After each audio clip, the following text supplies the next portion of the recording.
Hi friends, புதினா சாதம் எப்படி பண்ணலான்னு பார்க்கலாமா? ரொம்பவே டேஸ்ட்டாக இருக்கும். ஸோ புதினா உடம்புக்கு ரொம்பவே குளிர்ச்சி. கண்டிப்பாக ட்ரை பண்ணி பாருங்கள். கூட ஊறுகாய் வத்தல் இருந்தாலே போதும். எப்படி பண்ணலான்னு பார்க்கலாம். சட்டுன்னு 10 நிமிஷத்தில் பண்ணிடலாம்.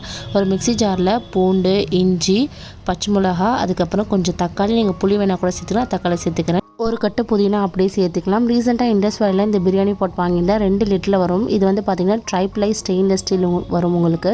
ஸோ இது ரொம்ப ஹெவி பாட்டம். இது கூட வந்து பார்த்திங்கன்னா உங்களுக்கு கிளாஸ் லிட்டுமே இருக்கும். உங்களுக்கு வந்து நீங்கள் 2 பேர் 3 பேர் அந்த மாதிரினா உங்களுக்கு ஈஸியாக இருக்கும் பிரியாணி குக் பண்ணுறதுக்கு. பிரியாணி மட்டும் இல்லை, பாயசம், சாம்பார் அந்த மாதிரி எல்லாமே. என்னோட கூப்பன் கோட் சுகில்ஸ் கிச்சன் யூஸ் பண்ணிக்கிட்டிங்கன்னா உங்களுக்கு 12% டிஸ்கவுண்ட் ஆகும். இந்த பிரியாணி பாட் மட்டும் இல்லாமல் இண்டஸ் வேலையில் நிறைய கலெக்ஷன்ஸ் இருக்குது. கண்டிப்பாக செக் பண்ணி பாருங்கள். ஸோ பேனில் கொஞ்சமாக எண்ணெய் விட்டுட்டு எண்ணெய் காஞ்சோன்னே கடுகு, உளுந்து, கடலைப்பருப்பு, காஞ்ச மிளகாய், வெங்காயம் போட்டு நல்லா வதக்கிக்கோங்க பொன்வரவலாக வர வரைக்கும். அதுக்கப்புறம் அரைச்சி வச்சுருக்க பேஸ்ட்டையும் அதை போட்டு நல்லா ஒரு வதக்கிட்டிங்கன்னா நல்லா எண்ணெய் சுருள வரும்.